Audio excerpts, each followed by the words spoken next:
Hey everyone, welcome back to the channel. In today's video, I'm going to show you how to delete your Facebook account. First of all, we need to access our Facebook setting. Just open up your Facebook application in your mobile. Tap on these three bars or the profile icon in the top right corner. Then scroll down, tap on this settings and privacy and go for this settings. Now in settings, we have to tap on this first option, account center. Scroll down into the account settings page and click on this, your information and permissions.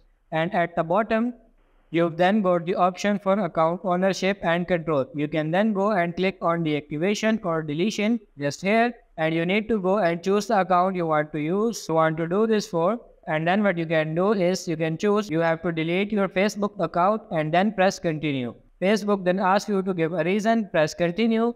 There is some important information here you should read through before you delete your account. Personally, I'm not interested, so just click on continue and then enter the password and tap on continue again. Now on the final page, it says we have got 30 days where we can reactivate our account and cancel the deletion. So then click on delete account and your Facebook account will be deleted. So that's pretty much it for this video. I hope this video was helpful. If it is, like it and subscribe to the channel. Thank you.